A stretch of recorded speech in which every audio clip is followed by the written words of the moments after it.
Welcome back to Mid-East In Depth, where we are looking at responses to the speech made by Israeli Prime Minister Benjamin Netanyahu at the American-Israel Public Affairs Committee 2015 Policy Conference yesterday in Washington, D.C. Richard Cohen states that the very special relationship the U.S. has with Israel is now in danger. He writes the fault line in the U.S.-Israel relationship is hardly the current clash of personalities. Instead, it's the relationship that is based mainly on affection. Americans like Israel. However, he adds, these ties are eroding. Support for Israel remains strong, but where once it was universal, it has increasingly drifted from left to right. In the liberal community, hostility toward Israel is unmistakable. He continues, Iran may or may not be the existential threat to Israel that Netanyahu insists it is, but a lessening of U.S. support for Israel certainly would be. With an indifferent America, Israel would become a lonely, frightening place.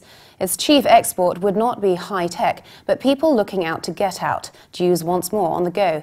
This is hardly the settlements policy that Netanyahu intends. He concludes, when Netanyahu harkens back to 1914, he harkens back to not only a different America, but also to a different Israel. It was not yet an occupation power, and it did not mistreat Palestinians. Israel was a small country with a huge and convincing moral argument. If it loses that, it's simply lost. In the Daily Telegraph, Azriel Bermant states that other world leaders are concerned about nuclear Iran, and Netanyahu would be foolish to alienate them.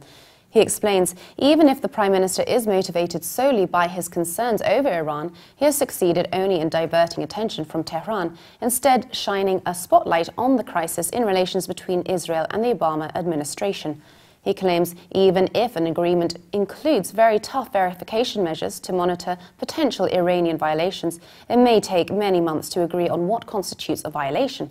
Iran could break out in that time to obtain a nuclear weapon. He reveals reports have already indicated that Egypt is working to acquire a nuclear reactor with Russia's help. Saudi Arabia and Jordan are also closely watching from the sidelines.